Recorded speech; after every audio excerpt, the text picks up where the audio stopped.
We are going to learn a little bit more out of our Divine Feminine Oracle, since we are going into the Aquarian age, the age where Divine Feminine will be rising. We already are in the process of that. You will be seeing that more and more as time comes on.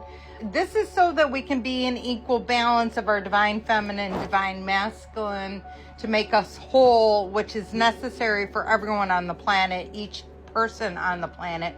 Let's read about Mary Nazareth. I asked God, Source, my team of light, on what they felt like the collective needed to hear today. And this is the card they pulled, Mary of Nazareth, the Mother of God. And it states, I am blessed. My courage gives birth to the divine. She is. Mary of Nazareth represents the profound spiritual and creative power we all possess. Mary, or Miriam in Hebrew, was first century Galilean Jewish woman from Nazareth who is one of the most crucial figures in Christian tradition for having given birth to Jesus Christ. Mary has been venerated since the inception of Christianity. It also holds a revered position in Islam. Her many names include Saint Mary, Virgin Mary, Queen of Heaven, Our Lady of Angels, Our Lady of Good Counsel, Our Lady under Doers of Naught. She is who confirms the truth, the Tokus, which means God-bearer or Mother of God. It says, the Gospel of Luke relates when Mary was engaged to Joseph. The Archangel Gabriel visited her. Gabriel announced, what a joy, do not be afraid, Mary, for you have found the favor with God.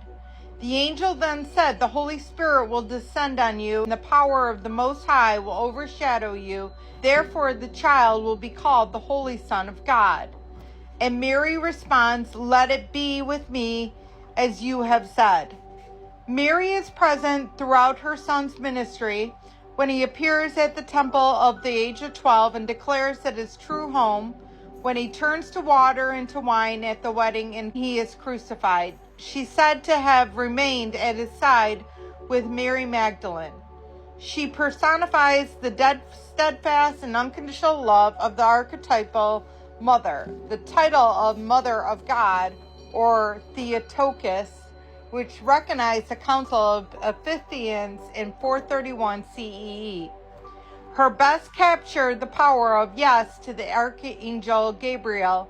He hands her lily in the enunciation of the symbols of the Trinity to honor the fact that without her yes, Christian story could not have unfolded.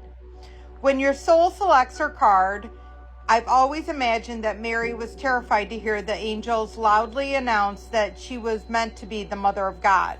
Her surrender to Gabriel's words feels so courageous and too unacknowledged. Mary has no idea what she is to be met with and will be asked of her, and what this love for her son will put her through. But she says yes nonetheless. She can be in service to divine. Mary's acceptance of this role had been in shadow of the Christian story, uncelebrated because she is so divine. But she was human too. She could have said no. Her courage could have faltered, but she aligned with the light. She heard Gabriel's words, be not afraid, and allowed the divine story to work through her. She let joy dictate her response, and Mary led us to trust that we can say yes to what feels light. It does not have to make sense or work in the timeline the ego has mapped out for us. In the midst of ordinary, everyday lives, we can say yes to the angels who greet us in the space of our heart. Let the energy of joy give birth to the divine through us.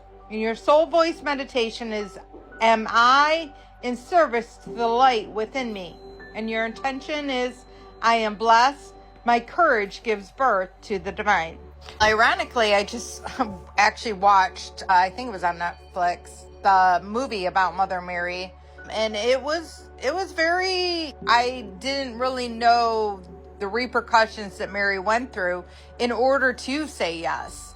she was very much demonized by her entire city because she was engaged to Joseph. They all tried to get Joseph to turn on her, think that she had an affair with somebody when she didn't. But Joseph stayed strong, which I believe he was divinely chosen as well, to stick with Mary and to really be that courageous person in her.